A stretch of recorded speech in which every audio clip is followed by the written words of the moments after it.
yun, good morning sa inyong lahat. Kumusta po kayo dyan? Samahan niyo po ako dito sa ating first day ng ating trabaho sa gagawin nating barbershop. Okay, so located po ito dito sa Barangay Canlubang, Calamba City. So katabi lang po ito ng I-Mall. Okay, so commercial area.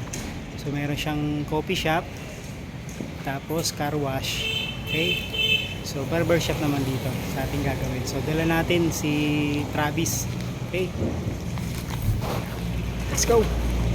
Ito yung pinamili natin kahapon, metal truck, tsaka Hartiplex, tapos semento, buhangin, may dala na tayo.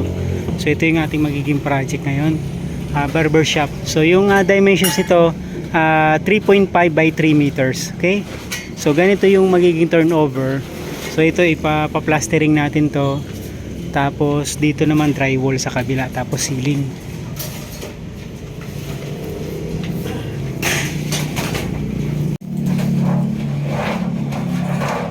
So linisin muna natin. So yung ceiling natin dito, ikakabit natin yung PVC panel. Okay, so same doon sa ating mga naging project.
Pakiset yung solution case na wala na.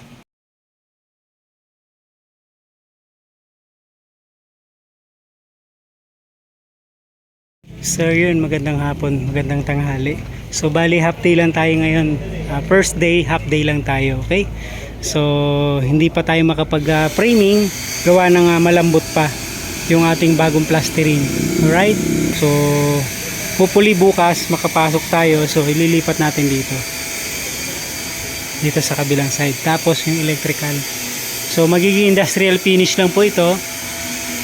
So bukas hira mo na lang tayo ng electrical dito ng outlet ng saksakan, so extension wire, para makabit na natin dito yung framing natin. So na-ready na rin natin yung mga materials natin. Alright, tapos ito bukas tatanggalin na rin natin para madiretso na natin yung plastering.